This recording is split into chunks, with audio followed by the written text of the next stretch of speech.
Olá, boa noite a todos e a todas e a todas. Eu sou Janaína Oliveira, eu sou a curadora do Encontro de Cinema Negro dos Olhos em Bubu há 13 anos, juntamente com a Ana Paula Alves Ribeiro. Hoje é o nosso primeiro dia de sessões, então sejam bem-vindas, fiquem conosco ao longo desses 9 dias que temos pela frente, né? Todos os dias, as sessões, por conta da pandemia e dessa dimensão online, a gente optou por fazer os debates com os realizadores pré-gravados. Então, todo dia a gente vai ter, todas as sessões, depois da sessão, a gente tem uma conversa pré-gravada com os realizadores, né? Hoje, a conversa vai ser toda em inglês e aí depois, com legendagem. Então, queria convidar o Mamadou Dia e o Maba Bao para se juntar a nós aqui na tela. O Mamadou é o diretor do pai de Nafi, e o Maba é o produtor, e eles trabalham juntos. Então, eu vou começar pedindo para que eles se apresentem e a gente começa a conversa. So, hi, nice to have you. Thank you for being here with us. Thank you for your film and your time for doing this recording. So let's start by just saying, introducing yourself, where you are, and talking about your work together, please. Oh, thank you so much, Janaina. Thank you to all the members of the Encontro de Cinema Negros Osimo Bulbul. We are very happy and honored to be part of this festival, especially being the opening film. So thank you for that honor. So I'm Mamadou Dia. I'm the radio director and the co-founder of DD with my business partner and friend, Maba Bao. So Nafi was made with little means, I mean, financially, a lot of love and little money, as we say it. And we are happy to be here today to talk to your audience about the film. Hopefully they've seen it already, and hopefully they loved it the way we loved working with all those people that made the film. Thank you for having us. Pleasure. So Maba, you want to talk a little bit about the company and your partnership so people get to know how you both work together, come to work together and, do the film, and then we follow up the conversation talking about the film more specifically. Sure. Hi, everyone. Thank you for having us. My name is Maba Bao. I am the co-founder with Mamadou Dia of our company, Didi. Mamadou and I met here in New York, although we both from Senegal. The first time we collaborated was on his short film, Samedi Cinema. And then we decided, as we got to know each other more, we decided to create a company together, Didi, that focuses on producing films from stories from people, about people that are from where we're from, Senegal and our continent. But also we've learned with this film that we also need to branch out towards the distribution and the business aspect of filmmaking if we want our movies to reach the maximum audience as possible, especially in our territories. So just to be clear, you're a producing company and a distribution company, both together. Right. So we, which is, if you look at it, pretty common actually with bigger company and studios. When you produce the film, I think it's part of the deal to be able to show it, especially for the people you quote unquote produced it for. Here in Brazil it's a little bit different, by legislation. So, producing and distribution, usually you have. That's why I was just, Good to know. Yeah. So let's talk a little bit about the film. I saw your film when I was working for Locarno last year, and I was so happy. I don't know if the audience is aware that that's your first film, and then you won the main prize in Locarno Film Competition, Leopardo de Ouro, Pardo d'Oro, and yeah, and then I was very happy, in fact, that you have kind of an African film winning the prize, and with such sensible and sensitive story in the way you approach the characters. So let's start, telling us a little bit how you came to that story and why you decided to talk about that story with, that particular character. Focus on that. It's kind of a family situation, but also you're approaching a broader context of all the political and religious situation in West Africa, not only in Senegal, but in West Africa in general. Could you, Mamadou? So I was saying that the idea came first when I moved into the US, because I was born and grew up in Senegal. In 2014, I went to the US to do a master in film at NYU.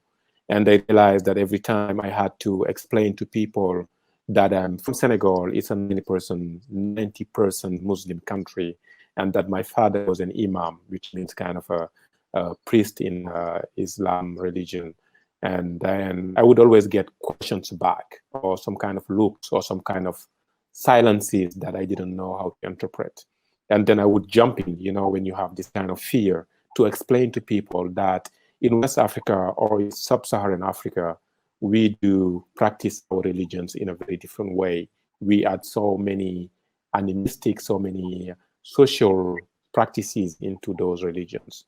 And then at some point, one gets very tired of explaining himself about who he is. And then I think the second reason is also, when I was finishing my master, Donald Trump got elected in the US, and it was just such a shock for everybody, especially people living in New York.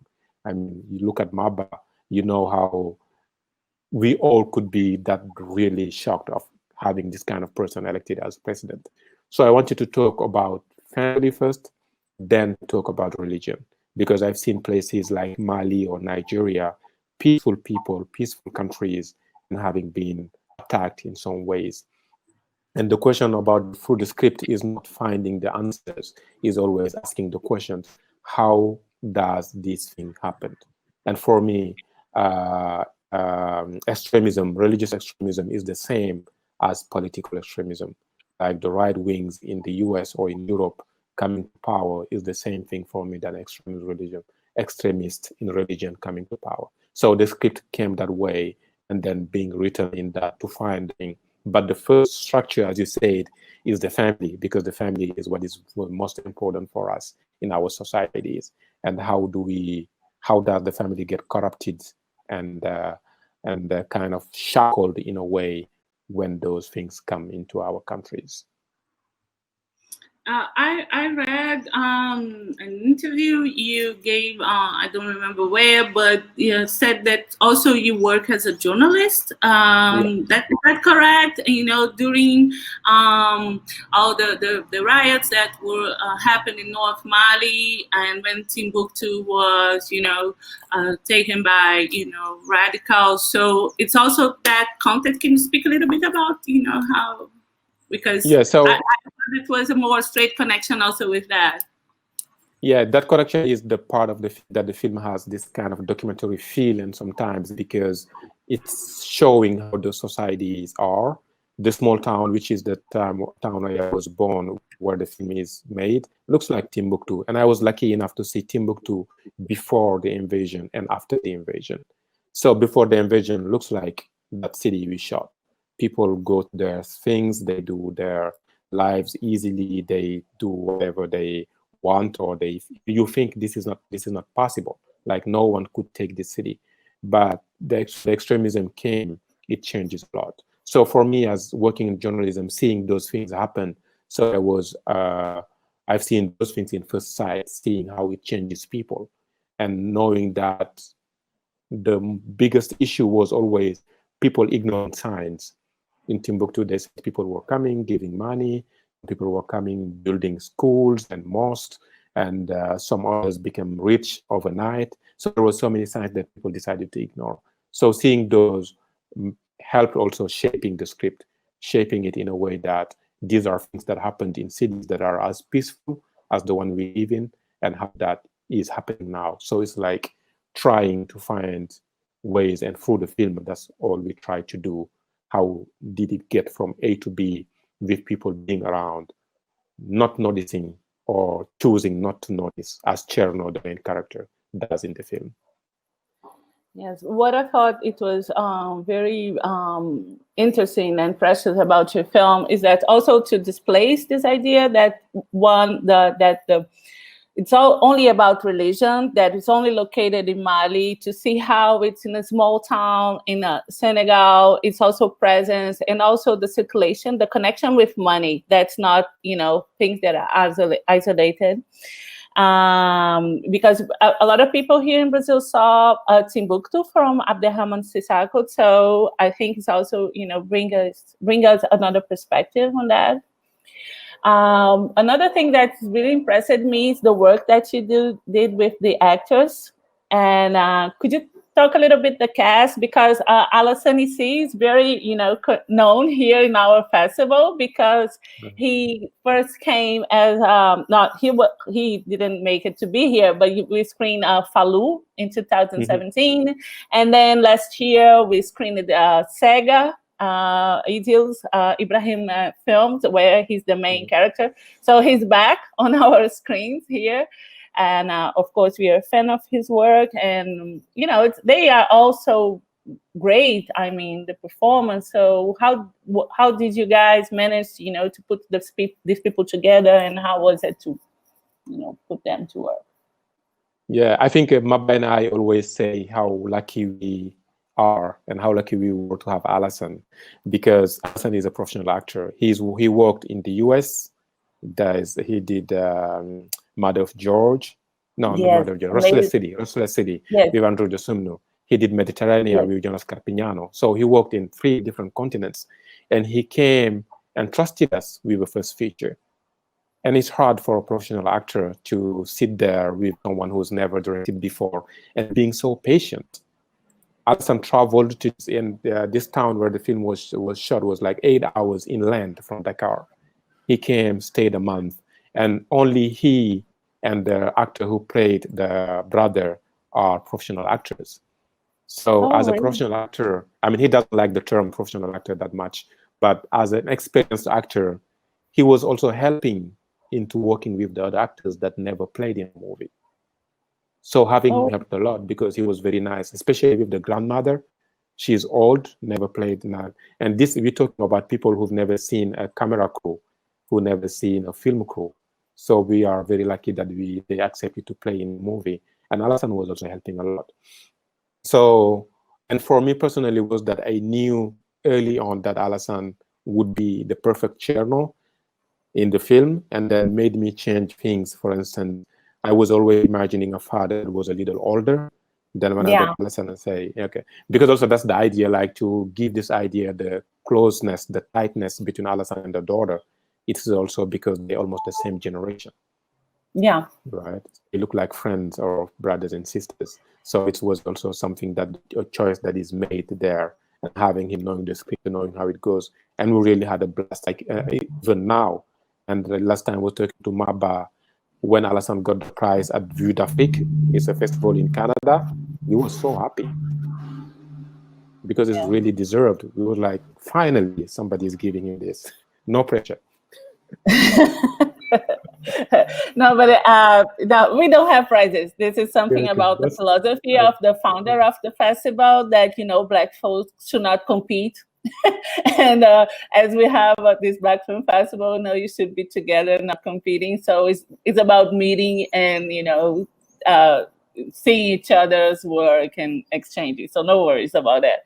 But one thing that you mentioned about Alassane is that, I and my colleagues, for example, when we were discussing the film last year, we had this feeling that, you know, he's a little bit young to be his, you know, her father, but at the same time, he catches you in a way that, you know, you just get so connected to him. And of course, I'm surprised to know that she was a non-professional actress, because she's also great, and everybody's great. As you were speaking about this distance, you know, this 8 hours car drive to get there, I was wondering how was to produce that film locally, Maba. Could you add something on that, and, you know, let us know how was to produce the film?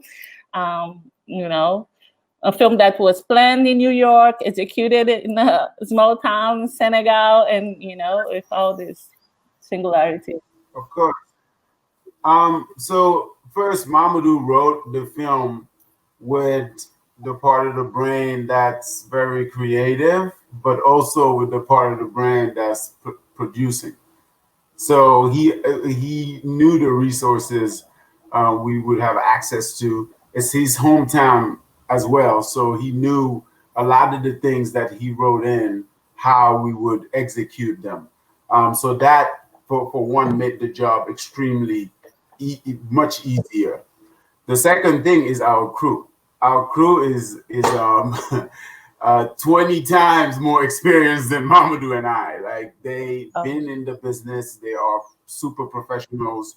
All Senegalese crew, except obviously for Sheldon, the DP, who was Mamadou's classmate and who's a great friend of both of us, and he's AC. But most of the crew were seasoned Senegalese crew members. And then the third thing is just the love from the city. And again, that goes back to Mamadou. But Matam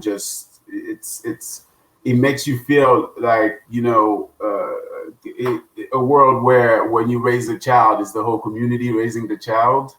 Bamoun Nafi feels that way. It's all testimony to Matam and their community. And the actors, that the non-professional actors, they were from that town, or you just, you know, how did you find them? How was, you know, this? Yeah, they all from the town, except the woman who played Alasson's wife, Penda, and also because she worked with us in Samedi Cinema also, Penda. So she came from Dakar, but everybody else is from Matam. So the idea was always, as Baba said, knowing that we don't have money, knowing that we're talking about a very sensitive topic, and it's hard to find people that would come and follow that way of telling the story, and making it because we felt ready, we wanted to go, and how do we do it? So it was also going there, having a workshop with all those people weeks before the shoots, casting, talking to them, doing rehearsals, each one of them, talking to people who knew people who wanted to be in a movie. So because it's a small town, the news traveled fast. So in a couple of days, everybody knows, oh, they come in, they want to shoot a film, and then introducing slowly the camera. And for that also, as Maba said, the director of photography, Sheldon Chow, who also went to the same school, was very nice because he chose to bring a camera that is not that big. He brought something that's called the Black Magic Mini. So the actors who have never played with a camera don't feel that invaded their space. So that helped a lot, like rehearsing, shooting with equipment that is not that huge, and also having, as Maba said, this crew, we can't thank them enough. And they just made all the big movies, not only in Senegal, but in Africa. And they chose to come with us from Dakar, the capital city, to the small town of Matam, stay with us for a month and make this happen. And also just, you find also there is this thing with patients that even they are called non-actors, the way they learned or the way they knew the film was amazing. Like after a couple of days, they knew what the set was, they knew what it was. Of course, there are always challenges that every set would have and every film had, and I think they were really great, and that we show it in the film. And one of the reasons was always casting people close to what they are. Like Tokara, the young boyfriend, this is the way he is in life. He is a charming young guy, doesn't fight much, he's just cool and calm. So it would be hard to make him play another thing. Basa, the guy who breaks everything, that's how he is in life. He's just full of energy, full of things. So that also helped getting people close to who they are, and then having that rehearsing and then shooting slowly, giving them time to make it happen. Yeah, I think you guys, you made an amazing job on that, because you can feel that, you can feel people comfortable and, acting very naturally in a way that, I was surprised now that you're saying that everybody's just kind of first, the majority of them was the first time, playing. And you also mentioned the DP work, and I think something very astonishing in the film is the photography. Could you talk just a little bit about that? How you managed to work together, and because there's a kind of colors, set the night shootings and scenes, and everybody looks beautiful all the time. Yeah. So. Maba could add more about that later, but I'm just saying there are two simple reasons. The first one, the DP is amazing, and the second one is just we are beautiful people, and those things just show easily. And the colors, right? Everything and is the beautiful. colors, of course. Like look at Alasansi, look at Aisha Talla who played Penda. Those people are just beautiful. Every close-up, you can just watch them in silence for hours because of how beautiful they are. And we're talking about a country, a small town, which is in the border of the Senegal River, the river that gave its name to the Senegal country. That's the river you see there. Colors are beautiful. People wear clothes that are ample and colors everywhere. It's just warm and welcoming and beautiful. And Sheldon Chow is amazing. We worked together with Samdi Cinema, as Maba mentioned. We work with this project, so we know how to work together. And he is just such a talented DP. And also we had the other crew, gaffers, ACs, everybody did their best. We had a costume designer that has been working for 20-something years. We got hair and makeup, Anna, who's been working more, probably 30 years. Those people are making every single movie that is made in Senegal. So I think those are the main thing, having a great crew and being from a beautiful country with beautiful people. And I think that shows a lot and made it easy for us. Yeah, definitely. But yeah, Maba? if you're saying, I agree. But Maba, do you want to add something on that? I mean, I think Mamadou got me when he said we just beautiful people. That's all it is. Just roll the camera. Now, but just roll it. Yeah. Just roll it. Yeah, but it's this is still a fight in some places. Not that even though you have beautiful people and you have beautiful landscapes, you need how to do it, because I mean, I know it's 2020 and the technical has changed, but you can see a lot of films where Black folks still you can't, see the details of their faces. So now, of course, not enough credit go to Sheldon, and just his eye and his way to take advantage of those beautiful colors Mamadou is speaking about, and that world, the rich. Very rich world. He knows how to capture it on camera, and that's it's the details in each movie, as you know, and I'm sure your audience does as well. That's why the team is so important, because everybody add that one detail, and then all of that combined is what you see on the screen. So again, it's testimony to an amazing crew and a great, beautiful cast. Yeah.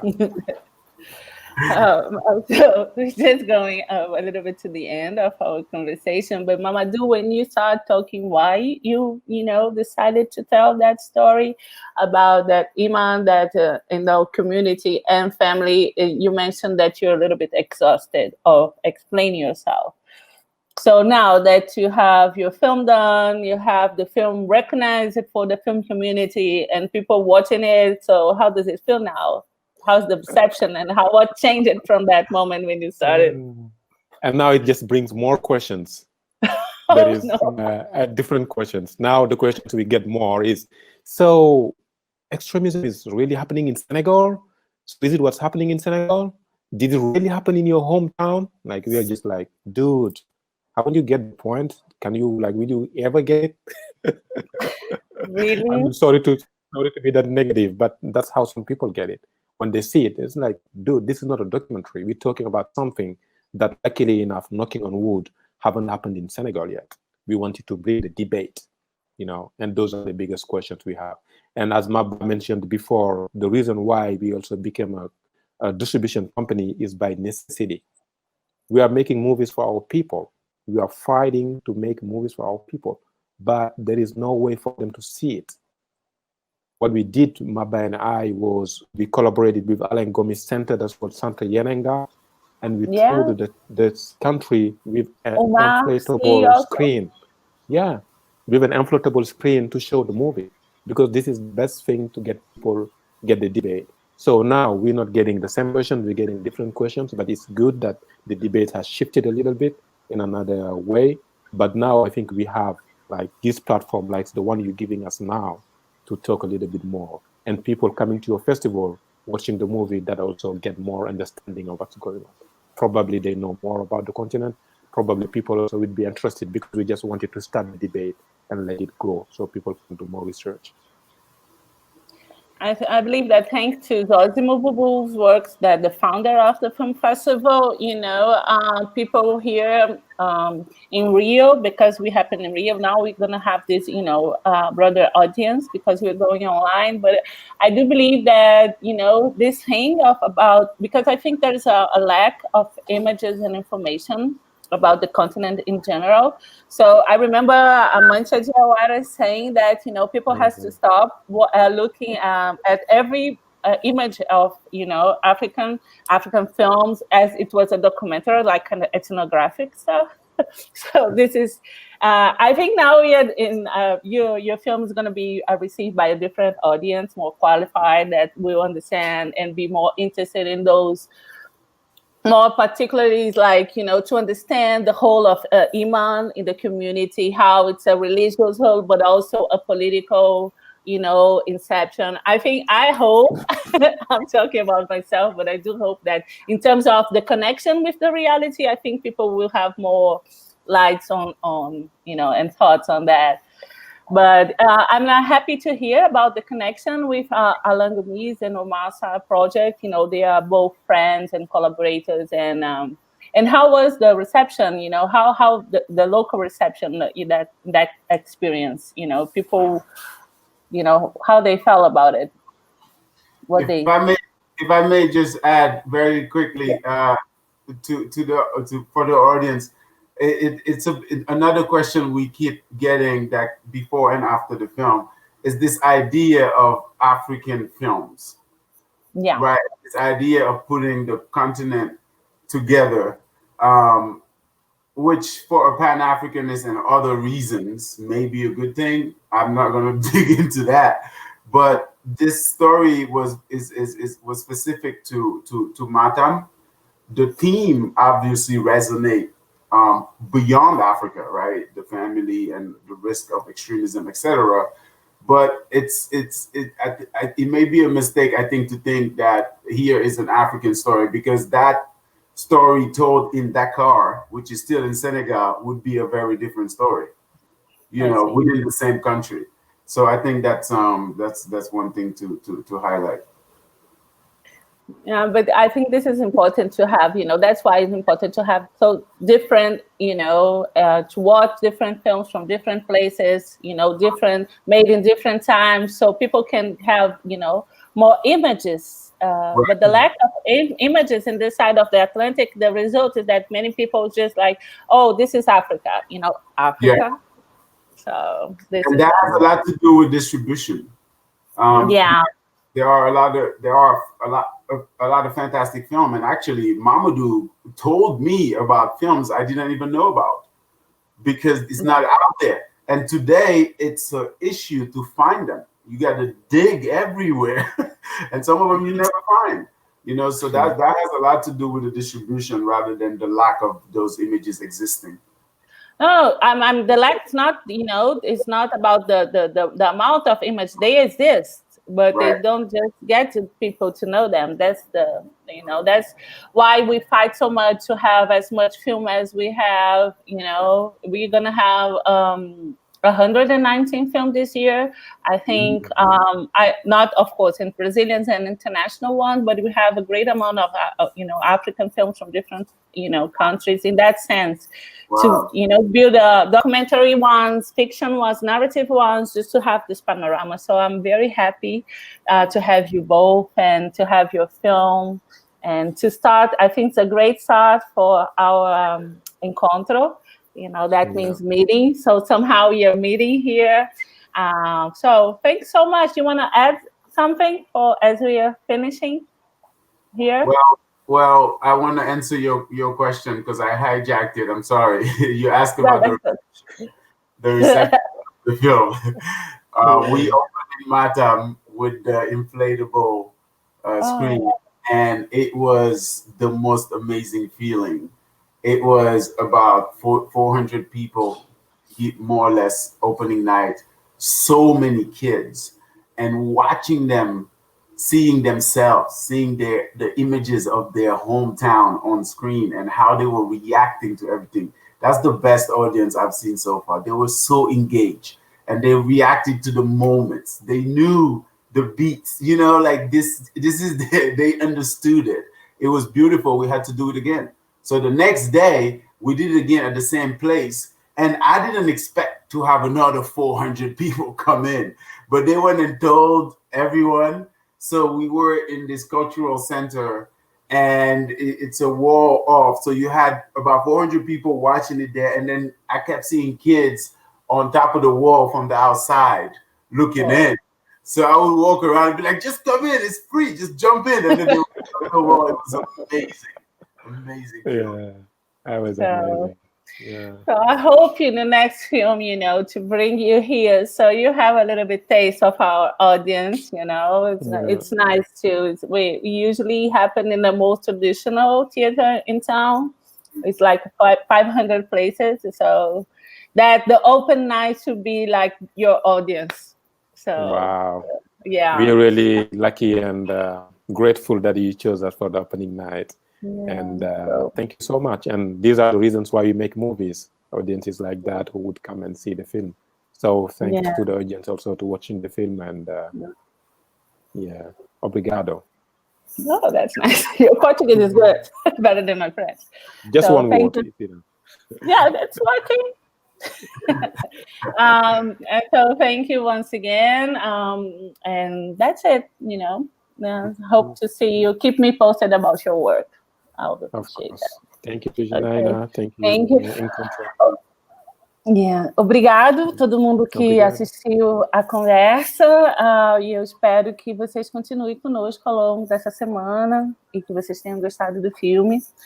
Acompanhem o trabalho do Mamadou Dia e do Maba Bao. Eu acho que eles ainda vão fazer muitas coisas interessantes aí nesse cenário do cinema africano. Obrigada.